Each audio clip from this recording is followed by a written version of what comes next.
Right. Formula ఈ car race నిర్వహణలో తాను క్విడ్ ప్రోకి పాల్పడలేదని కూడా ఇక బీఆర్ఎస్ పార్టీ వర్కింగ్ ప్రెసిడెంట్ ముఖ్యమంత్రి కేటీఆర్ కామెంట్ చేశారు. అది కూడా మనం మాట్లాడుకున్నాం. ఇవాళ ఏసీబీ కార్యాలయానికి విచారణకు వెళ్లే ముందు నందీనగర్లోని నివాసం వద్ద ఆయన మీడియాతో మాట్లాడారు. తాను కేసీఆర్ సైనికులని చెప్పుకొచ్చారు కేటీఆర్. తెలంగాణ ప్రతిష్టను పెంచడానికే తాను ఫార్ములా ఈ రేసును నిర్వహించినట్లు కూడా కేటీఆర్ వెల్లడించారు.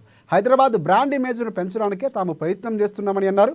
ఫార్ములా ఈ కేసు సంబంధించినటువంటి తాను క్విడ్ ప్రోకోకి పాల్పడలేదని, అలాంటి తెలివితేటలు కాంగ్రెస్ పార్టీ నాయకులకే ఉంటాయంటూ కూడా చురకండించే ప్రయత్నం చేశారు. తాను ఏం చేసినా తెలంగాణ ప్రతిష్ట కోసమే చేసినట్లు కేటీఆర్ సంచలన వ్యాఖ్యలు చేశారు విచారణకు వెళ్లే ముందు. సో విచారణ కూడా కొనసాగుతున్నటువంటి పరిస్థితి. ఈ వ్యాఖ్యలు ఇప్పుడు తీవ్ర దుమారం రేపుతున్నాయి.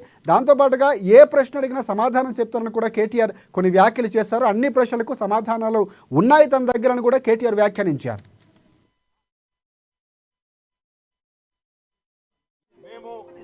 9.5-10 ఏళ్ల కాలంలో మా ప్రభుత్వం ఉన్నప్పుడు మా బావమరుదులకు 1137 కోట్ల కాంట్రాక్టులు చేయలేదు. మంత్రిగా నేను కౌన్సిల్లో కూర్చొని, కౌన్సిల్ ఆఫ్ మినిస్టర్స్లో, క్యాబినెట్లో కూర్చొని నా కొడుకు కంపెనీకి కాంట్రాక్టులు ఇచ్చుకోలేదు. లేదా నేను ల్యాండ్ క్రూజర్ కార్లు కొనుక్కోలేదు. ఆ పనులు రేవంత్ రెడ్డి గారు, ఆయన మంత్రివర్గ సహచరులు, ఆ సాగు తెలివితేటలు, ఆ అవినీతి తెలివితేటలు వాళ్ళకే ఉన్నాయి. నేను 50 లక్షల రూపాయలతో ఎమ్మెల్యేలను కొనుగోలు చేయడానికి పోయి దొరికిపోయిన దొంగను కూడా కాదు. నేను నిఖార్సైన తెలంగాణ బిడ్డను. ఏ పని చేసినా తెలంగాణ కోసం, హైదరాబాద్ ప్రతిష్టలు పెంచడం కోసం చేశాను. అర పైసా అవినీతి కూడా నేను చేయలేదు.